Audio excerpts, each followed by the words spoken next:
Well, welcome, folks, to the 700 Club. Today, we have an exclusive, in-depth interview with President Trump from the Oval Office.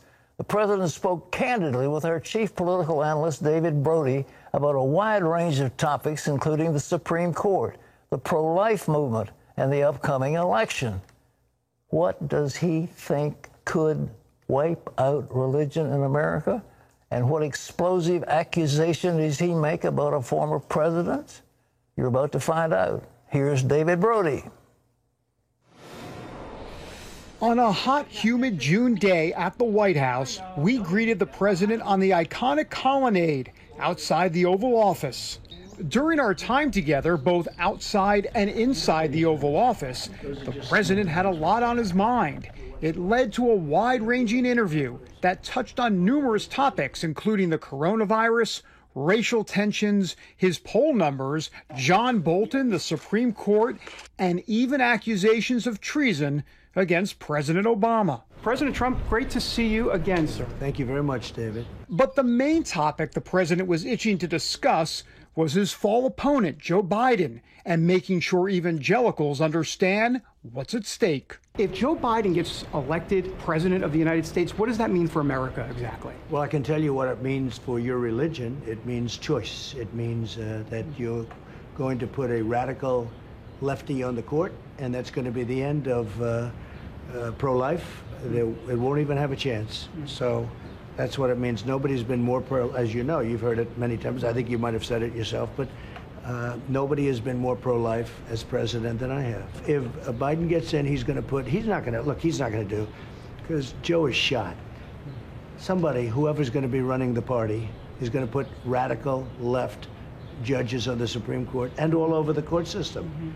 And everything we do, I think I'll have close to 300 judges by the time I finish my first term. Hopefully a lot more than that, but it's a record number. And we have pro-life, these are pro-life judges. So, and you look at the Supreme Court, they're pro-life. So we'll see what happens. What do you think of what happened with Neil Gorsuch in the 6-3 decision with the LGBT civil rights? That was a shock to a lot of folks. I was surprised. Some people felt that it was a decision that they weren't as surprised as I was. Yeah, I was surprised. And John Roberts, what do you make? I mean, is he the new Anthony Kennedy or potentially worse? Well, so far we're not doing too well. It says, look, we've had a lot of losses with a court that was supposed to be in our favor. This is just to show what it means. We need, you'll probably have a couple of more judges in the next 4 years. It could even be more than that. It could be 3 or 4. If you have a radical left group of judges, religion, I think, will be almost wiped out in America. If you look at it, pro-life will be absolutely wiped out.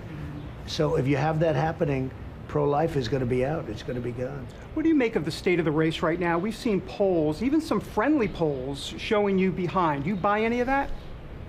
I don't, because I see so much enthusiasm right now. I see so much enthusiasm, and a lot of it, in terms of what you're talking about, has to do with the whole pro-life movement. A lot of it has to do with that. But I think we're doing much better than we did in 16, and I think there's actually more enthusiasm than there is in 16. Why do you think that? I just think it. I think that I feel it. I mean, I see it. Now, we got hit with this horrible pandemic, but we've done a great job. We came up with testing. Frankly, we test so much that it's almost unfair. When they say cases, we're 25 million tests, and other countries are barely even testing. At the Tulsa rally, when the media is hitting you on that, where you said, I told my staff, stop the testing. They're saying, was that tongue-in-cheek or? No, it's semi-tongue-in-cheek. I say it all the time. I know some people thought it was tongue-in-cheek. It's unfair. We're doing so much testing, so much more than any other country. And to be honest with you, when you do more testing, you find more cases. And then they report our cases are through the roof. But other countries, many countries, don't even test with real quality outside of people that are very sick. So we go out and we test 25 million people, which is a lot. You never thought that was even possible. Most people didn't. And we could go up a lot higher than that, and I guess we are. But I tell my people it's a double-edged sword, because we do so much testing. And again, we have kids with sniffles, and all of a sudden we report a case, and they're in no danger whatsoever. You know, if you look at the numbers, below 18, very few people are affected. The governor of New Jersey, who's a very good guy, but very liberal, that's okay. Right. He was telling me thousands of deaths, and they only had one under 18. Think of it. One young person who died under the age of 18 with thousands of deaths. So that tells you their immune system or something is doing well. And the one person did have a medical problem. But just to clear up, there wasn't a direct order, if you will, to staff to stop the testing. No, Okay. but I think we put ourselves at a disadvantage. I don't want to talk about the John Bolton book, but he did say something in that book about the media. He said that something about you saying journalists should be jailed and then executed. I mean, you want to respond to that? He made it up. Look, he's admitted that he will lie. He's admitted that. There was a report that I saw where he will admit that he will lie in order to get the job done. I gave John Bolton, and he lied, I gave John Bolton a great opportunity. And by the way, many of the things he said, there were many other people in the room. Because it's not like I'm alone with one person. Right. I have a big delegation with me, and they've got a big delegation. And Steve Mnuchin came out, and Mike Pompeo came out, and Mick Mulvaney came out. Many people, they all came out. And they said it's a lie. On Obama and the spying situation, this idea that they were spying on your campaign, you've been asked before about what crime he would have potentially committed. But I remember you talking to Doug Treason. Weed. Well, Treason. That's what I was going to ask you. It's treason. Look. It's treason. Look. Okay. That's When what I came out out a long time ago, I said, they've been spying on my campaign. I said, they've been taping, and that was in quotes, meaning a modern-day version of taping. It's all the same thing, but a modern-day version. But they've been spying on my campaign. I told you that a long time ago. Turned out I was right. Let's see what happens to him now. Durham is... I never met Durham because I want to stay out of it because otherwise it's going to look political. But Durham, as you know, is a highly respected person. And Bill Barr is doing a great job as Attorney General. Let's see what they come up with. But they don't have to tell me. All I have to do is read the papers, the insurance policy. In case she doesn't win, we got an insurance policy. Well, that was all the stuff that we went through over the last, let's say, 2.5 years. Now we caught him. We caught him called Strzok and Page, the two lovers. Brennan and Clapper, the way they lied. Democrats can't stand Barr. Comey. Bill Barr. They can't stand who? Bill Barr. They just think he's political. You know why? Because he's doing such a good job. Because he's law and order. But he's got them in his crosshairs. And now we have to see what's going to happen. I want to turn to evangelicals a little bit. One of the criticisms, and look, you've done a boatload for evangelicals, for sure. And as a matter of fact, you've over-delivered for evangelicals. The question then... More than any president in history by a factor of 10. Yeah, I don't think anybody would actually disagree with that. Let me ask you this about the law and order president and balancing that with compassion, because the evangelicals that may want to go away from you, a percentage or two, will say they want to see more balance, especially with everything going on with George Floyd and coronavirus. They want to, so what is it exactly maybe in the future, or what you've done, this administration, from a compassion standpoint, that people should be aware of? Well, let me tell you, you have George Floyd, Yep. but you also had 14 people killed this weekend in Chicago. Right. So you got to balance them out. You got to say, wait a minute, we need law and order. And it's run, all of these problems, Seattle, Portland, Chicago, you could go to Oakland, you could go to Baltimore. What do they have in common? They're run by liberal Democrats, just like Joe Biden. Our nation will go to hell if he gets elected. Your 401ks, which are now setting records, will go down maybe to nothing, maybe to dust, because he's going to raise everybody's taxes. He has no idea what he's doing anyway. You know that. He didn't when he was in primetime 20 years ago. You know, he never got more than 1%. I used to call him 1% Joe. And then Obama took him off the trash heap. And it's a fluke. Nobody knows how this happened. He's running against these other people. Whether you like their views or not, they were competent. And he got through that whole mess, right? Yeah. And now he's sitting in a basement, and he doesn't want to come out. And this is what we're going to have. If he got elected, China will own the United States. Do you think you're the underdog in this race? I don't know. I think we have tremendous support. I really do. I think it's the silent majority. There's a silent majority. happened last time. Remember, the people came out and everyone said, where did all these people come from? And it really is. It's a group of people that's massive, and they work, and they're smart, and they're brilliant, and they're this and that. Everything is good. And many evangelicals are in that group. You know, I got a tremendous evangelical support. I mean, Christian support was incredible for me. It was incredible. And I think it should be better, because before I was talking, even you said, well, are you sure? And I said, I'm sure. But now I've done it. Again, they said I'm the most pro-life president in history by far, more so than Ronald Reagan. And so now I've established my credentials. Before I was just talking.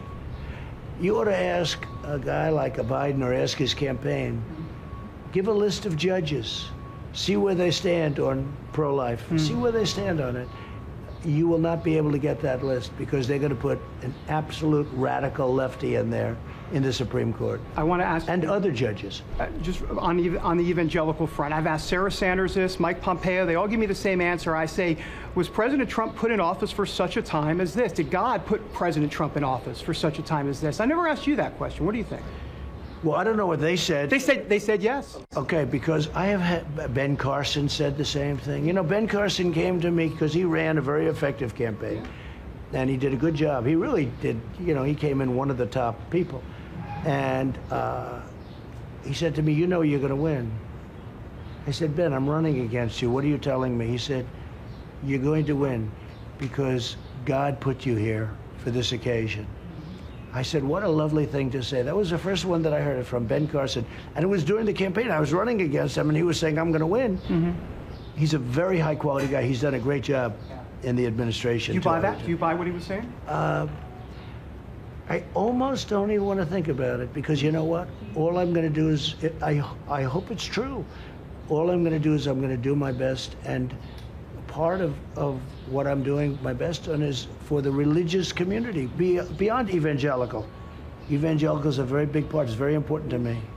You know, we have great support. I just hope I get tremendous evangelical Christian support, because, and I'm not saying this as a bragging thing, nobody has done more for religion than I have. Look what I've done in Israel, which is a big thing with the evangelicals. Tier A. In many respects, it's more important to the evangelicals than to Jewish people in this country. But look what I've done with the capital of Israel. You know, when you go into Jerusalem, what I've done, every president said they were going to make Jerusalem the capital of Israel. And then when they got into office, they didn't do it. When I say every, many for decades, they've all been they campaigned, and I understand why. Because when I got into office, as soon as they thought I was even considering it, I was called by so many world leaders asking me in the strongest of terms not to do it. And they all changed their mind. Not that they changed their mind, they just didn't do it. I did it. Golan Heights, I did. You know, probably the biggest thing I did for Israel was Iran, breaking up that horrible deal made by President Obama, $150 billion, $1.8 billion in cash. So I've done a lot for religion, and I've done a lot for the evangelicals, and I hope we can have your support. And if Biden gets even 1%, it would be terrible. And you can forget about the pro-life movement, because it will be over. Mr. President, your time is valuable. Thank you. Thank you very much, Dave. Thank you so much. Well, an interesting interview. What do you think? Fascinating. Well, I mean, one of the things that many people appreciate about the president is he says what's on his mind. Yeah. He says it like it is. There isn't a question. He's been more in favor of initiatives of the evangelicals more than anybody in my lifetime. I mean, it's unbelievable. And moving the capital, I mean, the embassy of Congress voted moving that embassy to Jerusalem years and years ago, and the State Department wouldn't do it because they were afraid of, quote, Arab backlash. And Trump says, that's the way it's going to be, and bang, there he's in. Now, we had the story the other day about taking over the West Bank territory, and he's given them sort of the green light that you can have more territory. So the Jewish community seems like to me should kind of like him, but I'm not sure they do. I don't know what it is, but it's a crazy election. But that was a powerful interview, and I'm really proud of David. He's a stalwart, and he's part of our news team, and I just can't say enough good things for them.